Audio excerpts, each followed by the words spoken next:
morning, children. Today we are going to see the remaining topics of the lesson New Kings and Kingdoms. Okay, children, let's recall what we have seen in the previous video class, right? Okay, what we saw? We saw about the emergence of new dynasties, then administration in the kingdoms, then prasastis and land grants. At last we saw about warfare for wealth, right? Okay, based on this, shall I ask you some questions? Yeah, let me ask you a question. Who was Dandi Durga? Dandi Durga was a Rashtrakuta chief who turned to be a Kshatriya after performing a ritual known as what? Hiranyagarbha, isn't it? Yes. Then, see children, what was called rent? Resources obtained from the producers were called rent, isn't it? Actually, what happened? Financial resources. We saw about the financial position controlled in the kingdom, right? See, what did they do? They got sources from peasants, traders, and brahmanas, right? Actually, the resources were obtained from peasants, cattle keepers, and artisans who were the producers. Actually, they were compelled to surrender part of what they produced, isn't it? Yes, but the traders had to pay revenue, isn't it?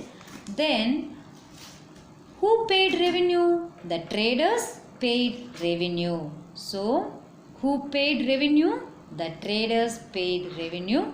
Then, remaining peasants, brahmanas, and the cattle keepers, artisans were compelled to pay their half of what they produced, isn't it? So, the traders paid revenue, but the cattle keepers, peasants, artisans were compelled to pay what they earned.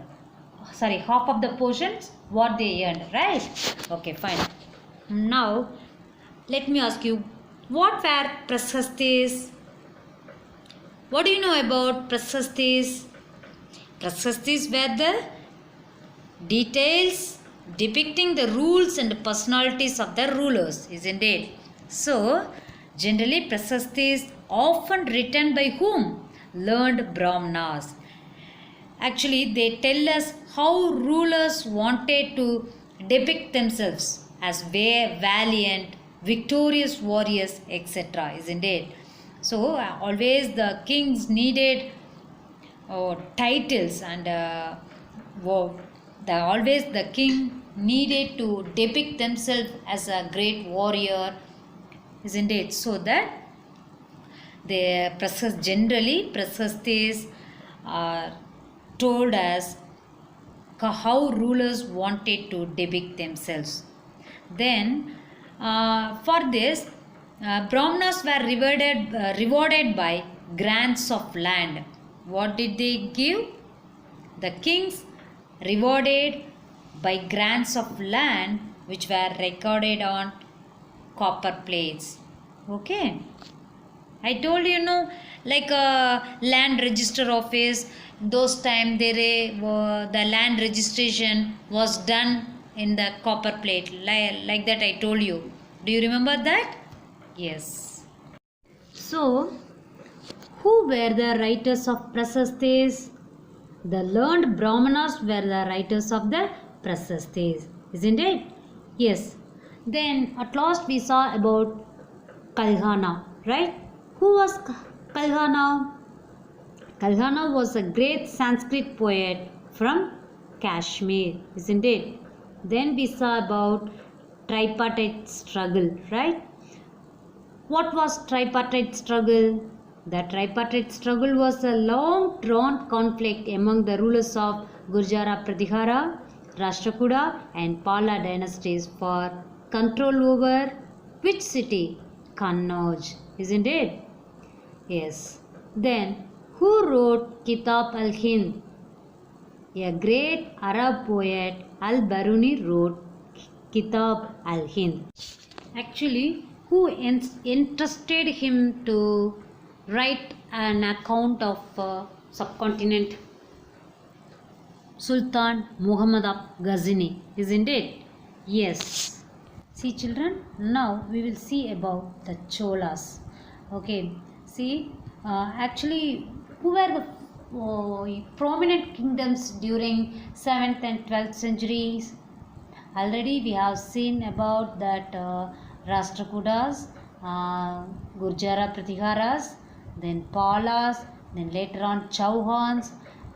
Similarly, in South India, Chola dynasty became the powerful. Okay. See children, in class 6 you studied about the powerful Chola dynasty in South India between the 1st and 3rd centuries AD, isn't it? Yes, after which the Chola power declined, after the decline of Chola power for a few centuries. The Cholas again rose into dominance in the second half of the 9th century and emerged as one of the most powerful dynasties of South India. Okay, actually, the Chola dynasty ruled for next 400 years, and the period of their rule is known in history as the classic age of South India. Okay, then let us see how did they come to power. Okay, see, the Cholas came into power once again when Vijayalaya Chola, a chief, defeated the subordinates of the Pallava kings of Kanjipuram and captured the Kaveri Delta. Actually, children, in the mid of the 9th century, Kaveri Delta region was under the control of Muthrayar family. Actually, they worked as the subordinate of Pallava kings of Kanjipuram. But after some time, what happened? Vijayalaya Chola, who belonged to the ancient chiefly family, already you have studied in your 6th standard syllabus, right, about Karigal Chola, and even you studied about Kallanai, right? So, Vijayalaya, who belonged to the ancient chiefly family to the Cholas from Urayur, captured the delta from the Muthrayar in the mid of the 9th century. Okay, this Muthrayar family worked as subordinate to the Pallava kings of Kanjipuram. So, the Muthrayar family worked as subordinate to whom? To the Pallava kings of Kanjipuram. Have you heard about Mahabalipuram temple, Radha temple? Mahabalipuram is also known as Mamallapuram. So, it is in Pallava kings, it is the best examples of Pallava kings architecture, art and architecture, isn't it? So, this Muthrayar chief, this Muthrayar family worked as subordinate to the Pallava kings of Kanjipuram. Then, after some time, Vijayalaya Chola, a member of the ancient chiefly family of the Cholas from Urayur, captured the delta from the Muthrayar in the middle of the 9th century.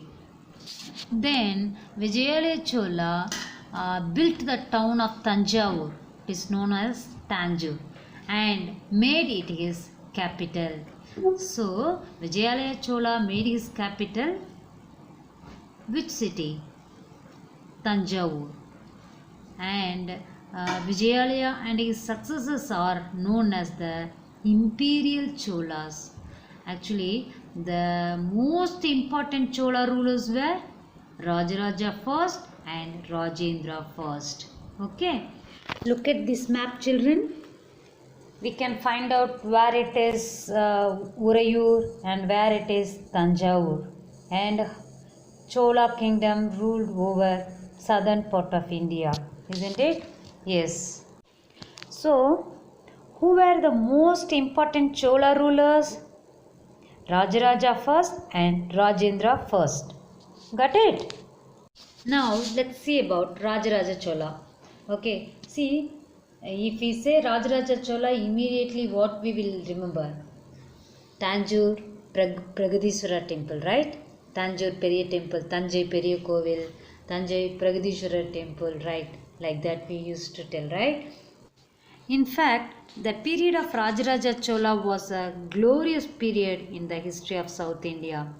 Why? Because by defeating the Chalukyas of Vengai, the Pandyas and the Cheras, he once again made the Cholas a dominant power in the south. So that Rajaraja Chola and his son Rajendra Chola extended their kingdom towards north, not only in the subcontinent but also Sri Lanka, Maldives, other parts of the country. So that the period of Rajaraja Chola was a glorious period in the history of South India.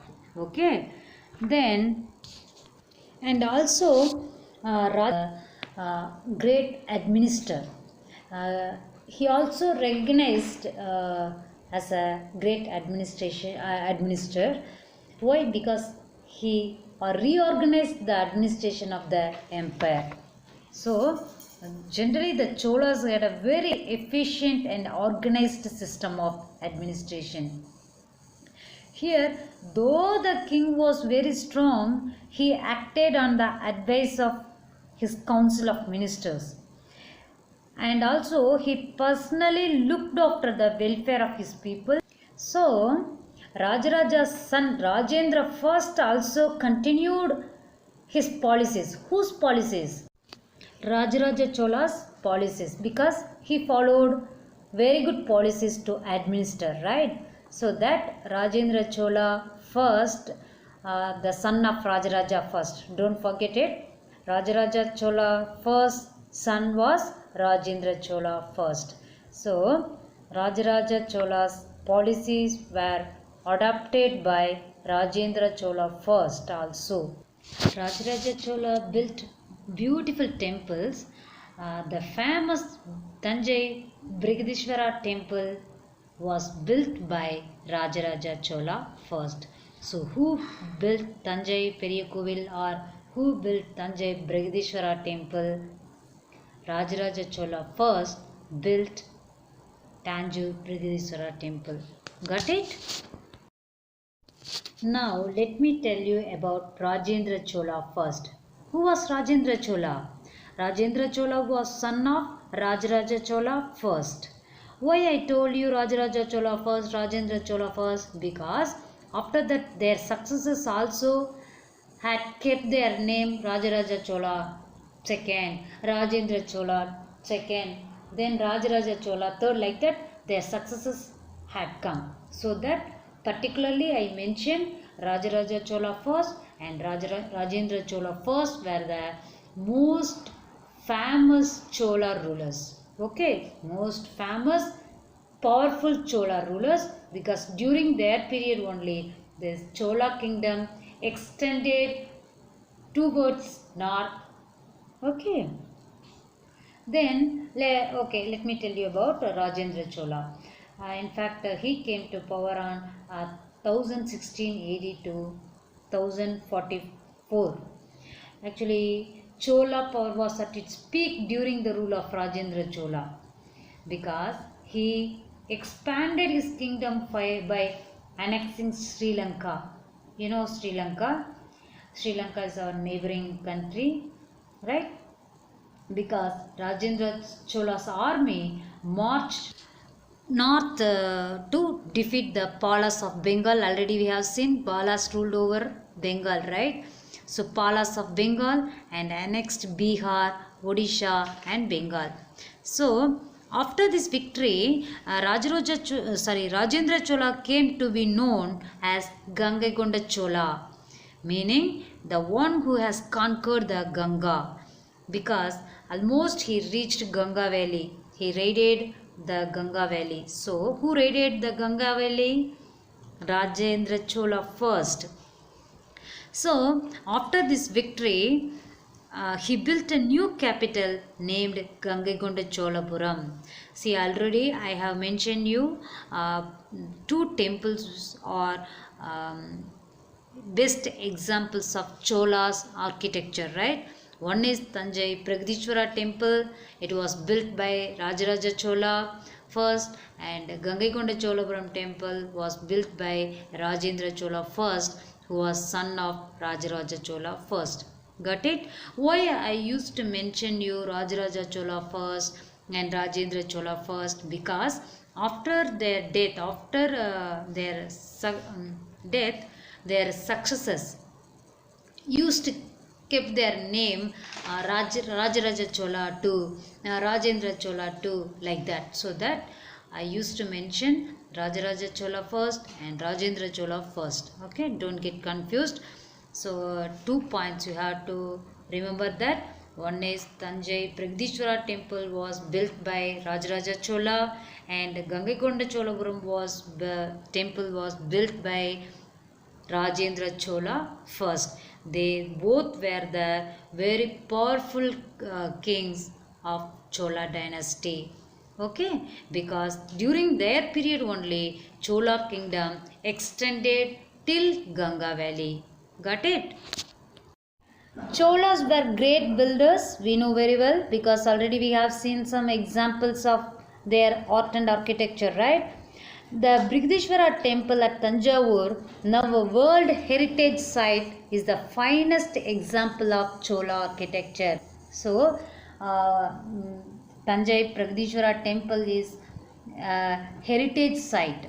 The World Heritage Center announced, accepted, or gave an recognition as the World Heritage Site.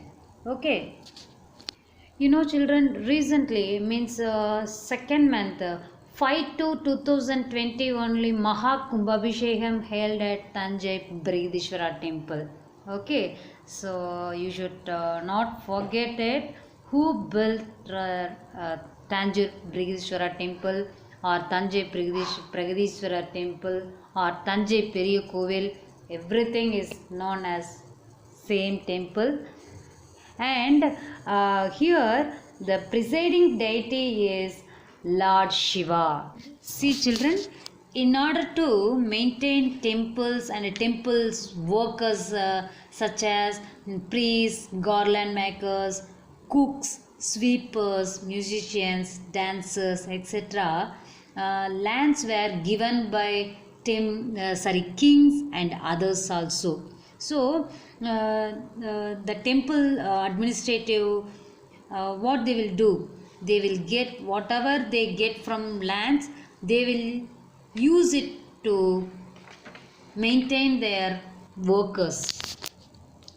See children, uh, earlier temples were a place of worshipping God, but nowadays it is a kind of tourist spot. Like people coming from all over the world, they will come and visit, and in fact they will admire about our art and architecture. Okay. See children, the making of bronze images was the most distinctive. Actually, Chola bronze images are considered amongst the finest in the world. While most images were of deities, sometimes images were made of devotees as well. This age is also known as Bronze Age because Cholas made excellent images of gods and goddesses in stone or bronze. In earlier time they used to do with stone. After that they started to use bronze to make all god and goddesses images. So in fact the bronze image of Lord Shiva as Nadraj is one of the finest example of Chola art. See Nadaraja temple where it is? In Chidambaram. Yes, Chidambaram Nadaraja temple is very famous, right? Lord Shiva is the presiding deity. In fact, that statue is, that sculpture, that bronze statue is like a dancing position, isn't it? Have you? I hope you all have seen this statue in Chidambaram Nadaraja Silai, right? So, that bronze image of Lord Shiva as Nadraj is one of the finest example of Chola art. So, so far I have told you about Rajaraja Chola and Rajendra Chola and what they built the Tanjai Periya Kovil, Thanjai Brihadishwara temple was built by Rajaraja Chola. Then Gangaikonda Cholapuram temple was built by Rajendra Chola. And also I told you about their administrative skills, how they administered their kingdom in efficient manner. Then also their expansion of their kingdom till Ganga Valley. Then also I told you about how the temples are heart of the settlements, isn't it? Yes. Now let's move on to agriculture and irrigation. Okay. See children, the development of agriculture contributed much to the achievements of the Cholas, because agriculture had developed earlier in other parts of Tamil Nadu. It was only from the 5th or 6th century that this area, which area? Kaveri Delta region, the Chola kingdom, was opened up for a large scale rice cultivation. Although agriculture had developed earlier in other parts of Tamil Nadu, it was only from the 5th or 6th century that this area was opened up for a large scale cultivation. See, to support the growing population, the Chola kings took extensive steps. The Chola kings took so many steps for the expansion of agriculture. Isn't it? See, even today, our government has taken many steps to develop our agriculture due to support the growing population, isn't it? Similarly, it happened in earlier days. In fact, Chola's period, they gave more importance to the agriculture. So that what are the steps they took? Let us see. Here, more land was leveled and forests were cleared for growing crops. What did they do? They leveled the land. Then forests were cleared for growing crops. Then land grants were given to encourage agriculture. Also, land grants were given to encourage agriculture develop பண்ணுறதுக்காக lands எல்லாம் என்ன பண்ணுறாங்க, தானமாக கொடுக்குறாங்க. A well planned irrigation system was developed to bring more areas under cultivation. Of course, well planned irrigation system only the main source, only the main factors to bring more areas under cultivation. See children, a variety of methods were used for irrigation during Chola's period. In some areas, wells were dug. Then in other places, huge tanks were constructed to collect rainwater. Remember that irrigation works require planning, organizing, labor and resources. So, maintaining these works and deciding on how water is to be shared, most of the new rulers as well as people living in villages took an active interest in these activities. So, children, what kind of irrigation works were developed in the Tamil Nadu during Chola's period? Simply we can say during 5th or 6th century, the area of Tamil Nadu was opened up for a large scale cultivation. Yes. For irrigation, a variety of new methods were discovered, isn't it? Yes. What are the methods? In many areas, wells were dug, then huge tanks were constructed for storing rainwater, isn't it?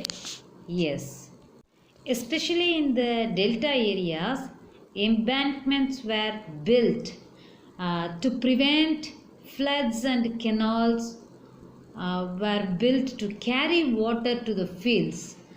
Like நிறைய வாய்க்கால்லாம் வெட்டி நிறைய ஏரியாவுக்கு தண்ணி water supply பண்ணாங்க. So that எம்பேங்க்மெண்ட்ஸ் means நல்லா ஹைட்டாக ஒரு வால் லெவலில் இருக்கும்.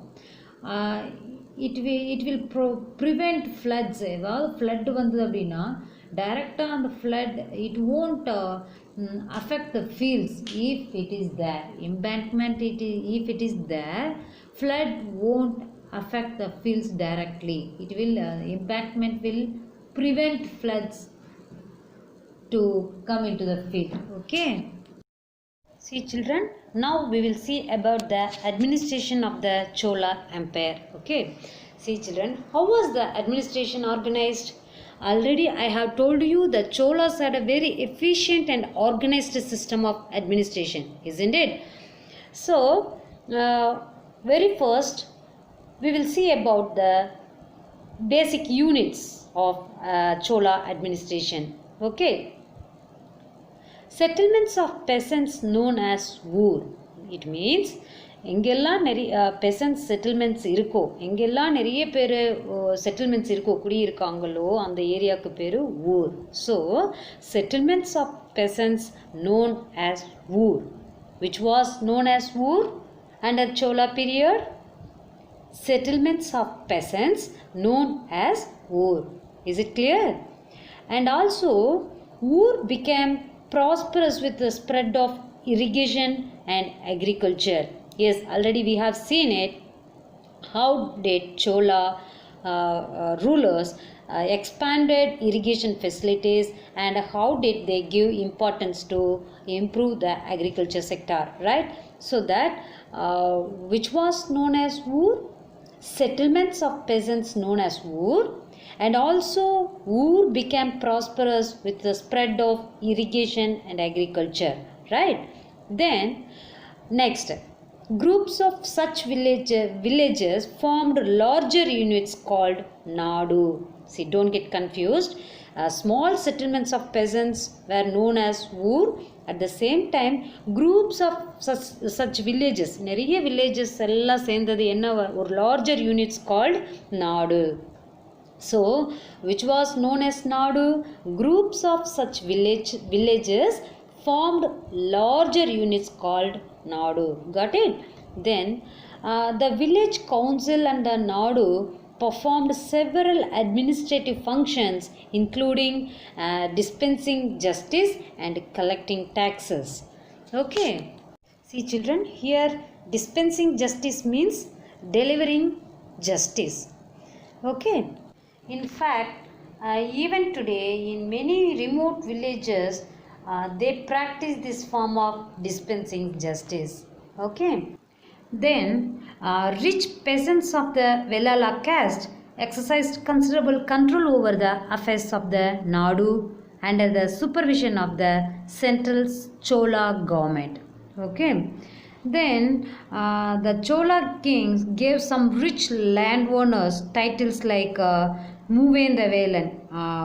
This is a title name, Moovendavelan. It means a Velan or peasant serving three kings. Then Orayer means chief, etc. These kind of titles were given to landowners, rich landowners.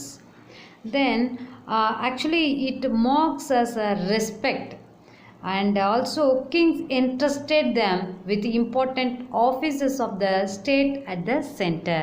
So the king trusted them more, and they were appointed as officials in the administration. Okay. And also Chola inscriptions mention several categories of land. In Utramerur, in Chengalpattu district, that Utramerur inscription is the important source of Chola rulers. Okay, Chola kingdom and Chola empire. So that Chola inscriptions mention several categories of land. What were they? We will see. First one is Velan Vagai. Velan Vagai means land of non-Brahmana peasant properties. Okay. Then Brahmadeya. Brahmadeya means land gifted to Brahmanas. See, Brahmadeya, Brahmanas, land gifted to Brahmanas. Usually Brahmanas got land rewards from king, right? So land gifted to Brahmanas known as Brahmadeya. Then Shalabhoga. Shalabhoga means land for the maintenance of a school. See, school means we in Tamil we can say also Padasalai. Padasalai, right? So you remember that Padasalai Shalabhoga. So Shalabhoga means land for the maintenance of a school. Then Devadana or Tirunamattukani. See, Devadana, we used to say Devasthanam, right? So Devadana, land gifted to temples. Temples உடைய அந்த administrative committee எல்லாம் நம்ம என்ன சொல்லுவோம், தேவஸ்தானம். And even Tirupati Devasthanam board, like that we used to hear, no? So that you remember that Devadana means land gifted to temples. So Devadana related to temples. So land gifted to temples was known as Devadana or Tirunamattukani. Then Pallichandam. Pallichandam means land donated to Jaina institutions like Buddhism, Jainism, other religions. I hope you all have heard about Buddhism and Jainism. Who was the founder of Jainism? Mahavira, right? So, and who was the founder of Buddhism? Gautama Buddha, isn't it? So, Pallichandam refers land donated to Jaina institutions. See children, already I have told you about Brahmadeyas, right? See, Brahmadeya means Brahmanas often received land grants called Brahmadeya. Okay, then as a result, a large number of Brahmana settlements emerged in the Kaveri Valley as in other parts of South India. So, due to the grants of land, due to increasing Brahmadeya, a large number of Brahmana settlements emerged in the Kaveri Valley. Okay, then each Brahmadeya was looked after by an assembly. It was taking care of whom? An assembly. Assembly means here village assembly, and also it is also known as Sabha. Village assembly is also known as Sabha. So that each Brahmadeya was looked after by an assembly or Sabha of prominent Brahmana landholders, who were the prominent, very very important landholders. So the major amount of landholding who had, they were the prominent members of the Sabha, and they looked over the Brahmadeya. Brahmadeya means land gifted to Brahmanas. Got it? So, and these assemblies worked very efficiently. Which assemblies? The village assemblies worked very efficiently. Their decisions were recorded in detail in inscriptions, often on the stone walls of temples. And associations of traders known as Nagarams also occasionally performed administrative functions in towns. See, who were known as Nagarams? Association of traders, like nama traders unions. Have you heard that? So that traders in Tamil. See, Vaniyargal Sangam Tamil in Tamil. So that traders union also occasionally performed administrative functions in towns. Where did they function? Where did they work? They worked in towns. So, association of traders known as Nagarams. Is it clear? Who were known as Nagarams? Association of traders known as Nagarams. And also, where did they perform? They performed administrative functions in towns, cities. Okay. See children, now we will see about inscriptions and texts. See, inscriptions from Utramerur in Chengalpattu district, Tamil Nadu provide details of the way in which the Sabha was organized. In fact, the Utramerur inscriptions in Chengalpattu district, Tamil Nadu is one of the main sources of information about the Chola dynasty, because These Utramerur inscriptions gave information about military achievements, their Cholas military achievements, details of land grants, then revenue collection, donations, then village assembly, trade, irrigation system, etc. In fact, the Sabha, it means the village assembly, had separate committees to look after irrigation works, gardens, temples, etc. So, names of those eligible to be members of these committees were written on small tickets of palm leaf. These tickets were put into an earthenware pot. Then from which a young boy was asked to take out the tickets one by one for each committee. In Tamil, it is known as Kudavole Murai, lot system. See, for example, who are all eligible to become a member of the Sabha, their names were written in a palm leaf, Panai Vole Murai, Kudavole Murai, Panai Vole Murai அப்படின்னு சொல்லுவாங்க. Because பனை ஓலையில் அந்த bomb ட்ரீயோட அந்த லீஃபில் அவங்களுடைய names their names were written. Then it will put it into that earthen pot or earthenware. Then one young boy was asked to take that palm leaves, the tickets, that small palm leaf tickets. Then for each committee, the members were selected like this. In fact, children, we can compare these elections at present day Panchayat elections. How present day Panchayat election, how it held. In present day Panchayat elections, any person, male or female of India, no matter whether she or he is literate or not literate, can file nomination for fighting elections, isn't it? Yes. Then each candidate is required to fill the form, and if the form is accepted by the election commissioner, the applicant becomes a candidate, isn't it? Yes, the Panchayat members are elected by secret vote of the people of a particular area. Yes, people only will elect their representatives in secret way. And isn't it? Yes, they won't say deliberately, I will vote for him, I will vote for him, like that. So secretly they will vote, and the village Panchayat leader will be elected, right?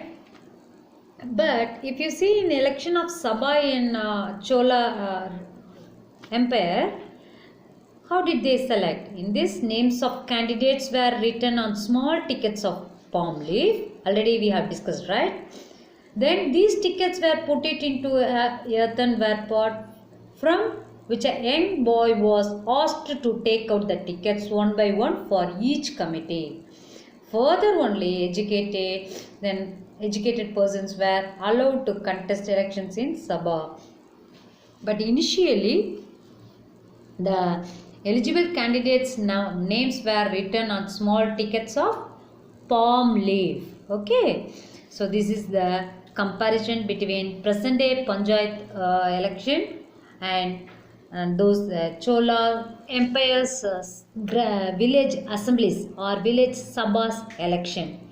Okay, these details are shown in Utramerur inscriptions in Chengalpattu in Tamil Nadu. Okay, children, now we will see who could be a member of a Sabha. The Utramerur inscription lays down what are the criteria for the members of the Sabha, who can become a member of the assembly, member of the Sabha.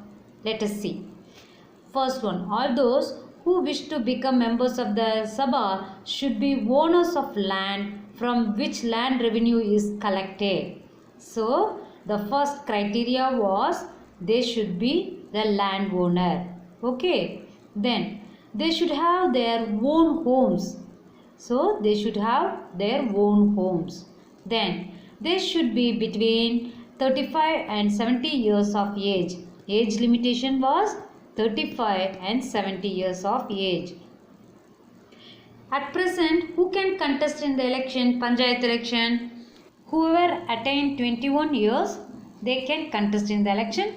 Till 62 years, they can contest in the election. Okay, so that See the difference between present and those days in Chola's period. Okay, so they should be between 35 and 70 years of age, and then they should have knowledge of the Vedas. So the members of the Sabha should have knowledge of the Vedas. Then they should be well versed in administrative matters and honest. So the administrative members should be honest, and also they should have well versed knowledge about administration. Got it? Then only they can administer properly. Is it clear? Then, if anyone has been a member of any committee in the last 3 years, he cannot become a member of another committee. Then, anyone who has not submitted his accounts and those of his relatives cannot contest the elections. See, even today, whenever the contestant they file their nominations, they should file their accounts also. They should file their properties accounts, isn't it? Yes, then only the candidate's nomination will be accepted.